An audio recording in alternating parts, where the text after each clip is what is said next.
Hello મિત્રો, કેમ છો? જય શ્રી કૃષ્ણ. ગરમીની મોસમ છે અને બાળકોની વેકેશન પડી ગયું છે. સરસ મજાનું બાળકો માટે આજે કાચી કેરી ટોપરાનો જ્યુસ બનાવવાનો છે. એકદમ નવો છે, નવા ટેસ્ટ સાથે બનાવવાનો છે.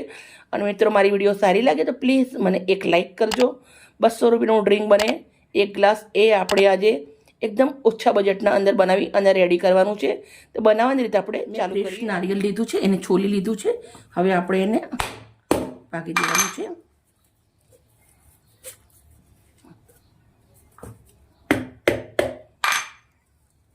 અંદર પાણી પણ છે, ફ્રેશ પાણી આવે લઈ લીધું છે. અને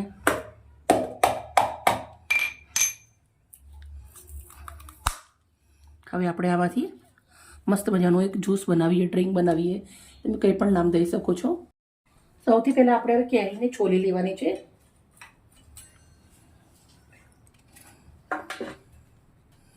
આવી રીતના પહેલાં કાઢી દેવાની, પછી એને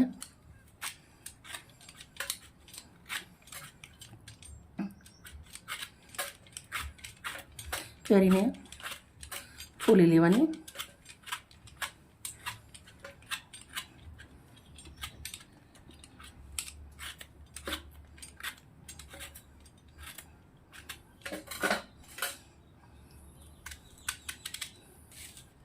આવી રીતે કટ કરી દેવાની અને જે ગોટલીનો ભાગ આવે એ નિખારી દેવાનું છે આપણે. આવી રીતે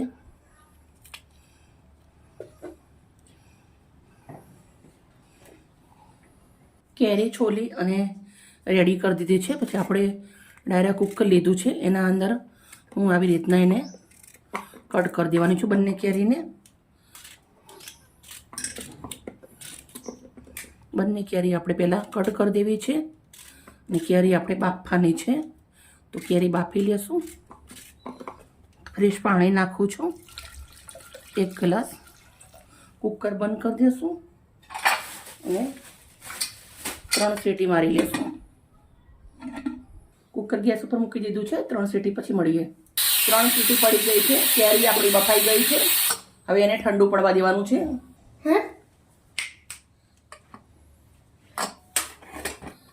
કેરી આપણી સરસ મજાની બફાઈ ગઈ છે.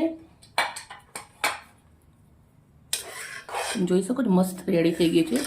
આપણે આને થોડું ઠંડુ પડવા દેવાનું છે. મેં એક વઘારિયું લીધું છે. અંદર 1 ચમચી જીરું નાખું છું. જીરુંને આપણે સરસ શેકી લેવાનું છે. જીરું આપણું સરસ મજાનું તાટકી ગયું છે, શેકાઈ ગયું છે મતલબ. તો હવે આપણે એને ઠંડુ પડે એટલે ખલના અંદર વાટવાનું છે. મિક્સરનો જાર લઈ લીધો છે. હવે આપણે જે ફ્રેશ કોકોનટ લીધું છે એને અંદર સમાર દઉં છું આવી રીતના પતલું પતલું.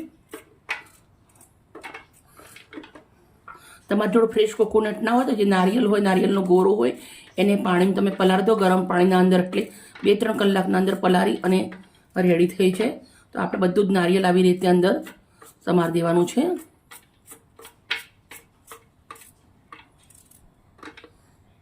હવે આપણે અંદર 3 નંગ મરચાં સમારું છું હું. પછી આદુનો ટુકડો ટેસ્ટમાં સરસ લાગે એના માટે લીધો છે, 1 ઇંચ જેટલો. એને પણ સમાર દેવાનું છે. પછી લીલા ધાણા લેવાના છે, એને થોડા આવી રીતે સમાર દેવાના છે. પહેલાં ધોઈ અને ફ્રેશ રેડી રાખ્યા છે આપણે. પછી જે આપણે કેરી બાફી રાખી છે એ રેડી દઉં છું અંદર. હવે આપણે આને પીસવાનું છે. હવે આપણે થઈ ગયો. જીરું આપણે જે શેક્યું છે એને વાટી લેવાનું છે. કુંડામાં જે ફ્રેશ ફુંદેલાની પાંદડી લાવી દીધી છે 5-7 એ અંદર વાટી લઈ લેવાની છે. ભેગી આપણે દરદરું વાટી લેવાનું છે. એને પણ સરસ રેડી થઈ ગયું.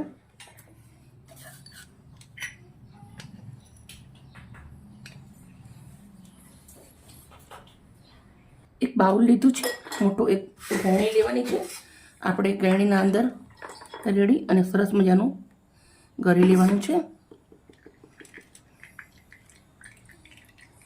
આવી રીતના ચમચાની મદદથી આવી રીતના આપણે હલાવતા જઈશું અને જે ઉપર હોય વેસ્ટ એ નીકાળી દેવાનું છે.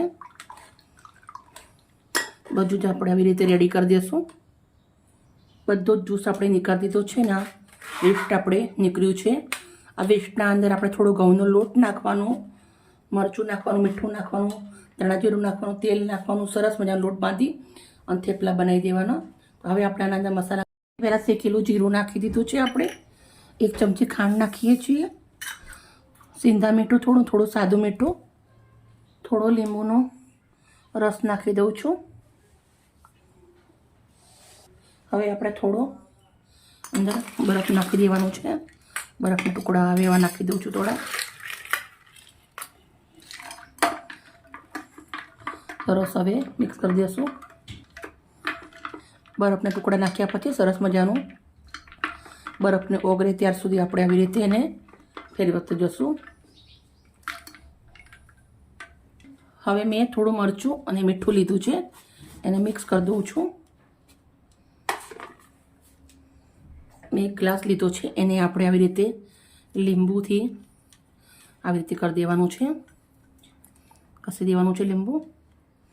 પછી આપણે જે ગ્લાસ છે એને આવી રીતે આપણે કરી દઈશું. સરસ રેડી.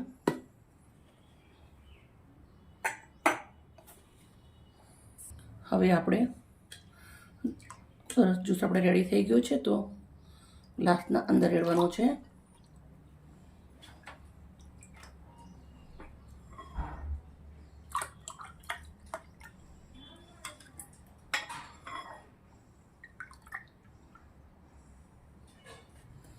રેડી. આ બાળકોને બહુ ઉતાવળ આવી છે, તેમને થોડું હું પેલા ચખાડો કરે છે તેમને આપી દઉં છું. લો ચાખો, કેવું બન્યું છે ચાખીને કહો. હવે આપણે થોડા બરફના ટુકડા નાખી દઉં છું. કેવું બન્યું છે? સારું. હેલ્ધી, ટેસ્ટી અને જોરદાર આપણે જ્યુસ બનાવી અને રેડી કરી દીધો છે. મિત્રો, મારી વિડીયો સારી લાગી હોય તો પ્લીઝ મને લાઈક કરજો, દોસ્તોને અંદર શેર કરજો. આવી જ મજેદાર રેસીપી સાથે પાછી મળીશ કાલે. Okay, bye bye.